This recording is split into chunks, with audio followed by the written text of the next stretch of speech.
এই রেস্টুরেন্টের grill chicken এক কথায় লাজবাব। সোদপুরের এই বাঙালি ফাইন ডাইনিং রেস্টুরেন্টে ঢুকে প্রথমেই কিচেনে গেলাম। দেখি স্টার্টারে চিংড়ি চিনে কাবাব তৈরি হচ্ছে।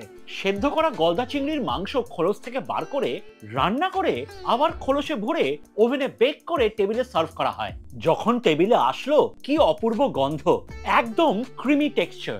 এই রেস্টুরেন্টের মুর্শিদাবাদী গ্রিলড চিকেনের কথা অনেক শুনেছি।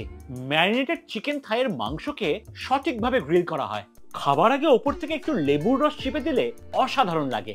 ভেটকির পাতুরিও ট্রাই করলাম। ভেটকি মাছের স্বাদ সঙ্গে সর্ষের ঝাঁজ। কিচেন থেকে খবর আসলো আমার জন্য গরম গরম ফুলকো লুচি তৈরি হচ্ছে। আর এই রকম ফুলকো লুচির সাথে সঙ্গে থাকতে হবে ঢাকাই কালো ভুনা। স্লো কুক করার জন্য মাংস একদম নরম হয়ে গেছে আর গ্রেভিতে সাটল স্মোকি অ্যারোমা পাচ্ছি, একদম ফিঙ্গার লিকিং গুড। মেন কোর্সে কাঁচা লঙ্কা ধনেপাতা চিকেন, লাইট অ্যান্ড ফ্লেভারফুল। এই প্রিপারেশনকে কমপ্লিমেন্ট করে চিংড়ির পোলাও। বাসমতি চালের পোলাওতে ভালো পরিমাণের চিংড়ি, ভাজা চিংড়ির অ্যারোমা এভিডেন্ট। কাঁচা লঙ্কা ধনেপাতা মুরগির সাথে হাইলি রেকমেন্ডেড। আজকের মেন কোর্সের হাইলাইট হলো ডাব চিংড়ি।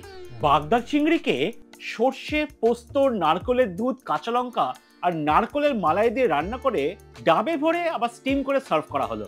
আর এর সঙ্গে থাকতেই হবে বাসন্তী পোলাও। অ্যারোমেটিক বাসন্তী পোলাওর সাথে জুসি প্রন, সঙ্গে ডাব চিংড়ির অসাধারণ ফ্লেভারফুল গ্রেভি, কোনো মতেই মিস করবেন না। শীতকালের শেষ পাতে মিষ্টিমুখ মানেই আমার প্রিয় নলেন গুড়ের আইসক্রিম থাকতেই হবে। পৌঁছে যাবেন সোদপুরের 6 বালিগঞ্জ প্লেসে। রেস্টুরেন্টের ইন্টেরিয়র আপনাকে ইমপ্রেস করবেই। আশা করি ভালো লেগেছে। Follow for more.